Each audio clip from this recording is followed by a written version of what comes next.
మరి ఉత్తరం చూద్దామండి. కార్తీక్ కాకినాడ నుంచి రాస్తున్నారు.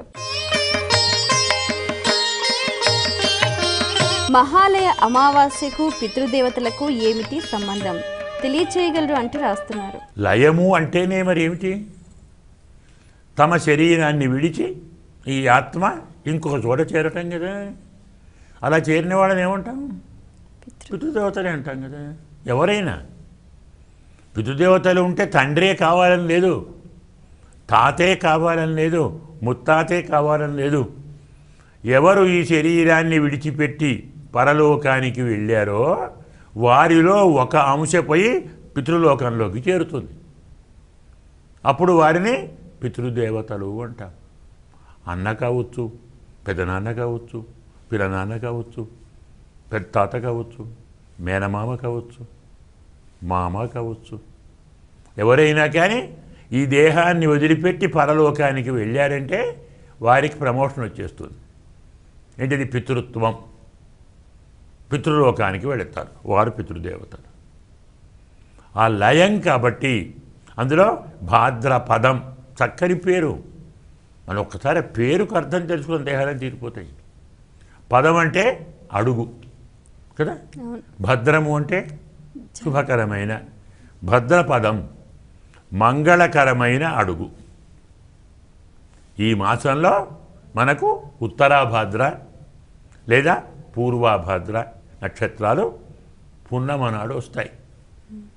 ఈ భద్రం పూర్వం, ఈ భద్రం ఉత్తరం. అంటే బ్రతికున్నప్పుడు భద్రం, మరణించినప్పుడు భద్రం. బ్రతికున్నప్పుడు బాల్యంలో భద్రం, యవ్వనంలో భద్రం.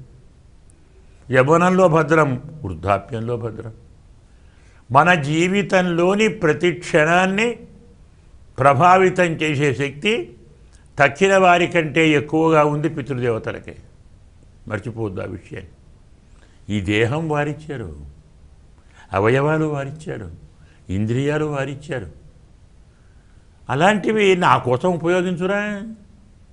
ప్రతిరోజు న్యాయంగా, ప్రతిరోజు మాతృభ్యో నమః, పితృభ్యో నమః, గురుభ్యో నమః, దేవేభ్యో నమః, ఋషిభ్యో నమః. మన మంత్రం ఉంది. ప్రతిరోజు మనం తర్పణం చెయ్యాలి. ఆ తర్పణంలో వీరందరికీ ఉంది తర్పణం. శాస్త్రం చెప్తాం కదా. అంటే ఏమర్థం? మనము వారికి చేయవలసినటువంటి విధానం కృతజ్ఞత అంటారు దాన్ని. ఆ కృతజ్ఞత భక్తిభావాన్ని సంతరించుకుంటే ఏ నిర్బంధము లేదు కదా. కాబట్టి శుభప్రదమైన అడుగు ఉంటే ఇదే. వారు ఈ దేహాన్ని విడిచి పరలోకానికి బయలుదేరినప్పుడు వేసిన మొదటి అడుగు శుభప్రదం కావాలి. అంటే అర్థం ఏంటి? నరకలోకానికి వెళ్ళొద్దు, పాపలోకాలకు వెళ్ళవద్దు, పుణ్యలోకానికి వెళ్ళాలి, ఉత్తమ లోకాలకు వెళ్ళాలి. వారు చేసుకున్నటువంటి పాప పుణ్యాలకు అనుగుణంగా లోకాలకు పోతారు కదా. కానీ తర్పణం ఎంత గొప్పదంటే, కుమారుడిచ్చే తర్పణం వారి పుణ్య పాపాలను కూడా మార్చేస్తుంది. నరకలోకానికి పోయే పితృడు స్వర్గలోకానికి వెళుతాడు. పితృణాం తారణాయచ మంత్రమే ఉంది.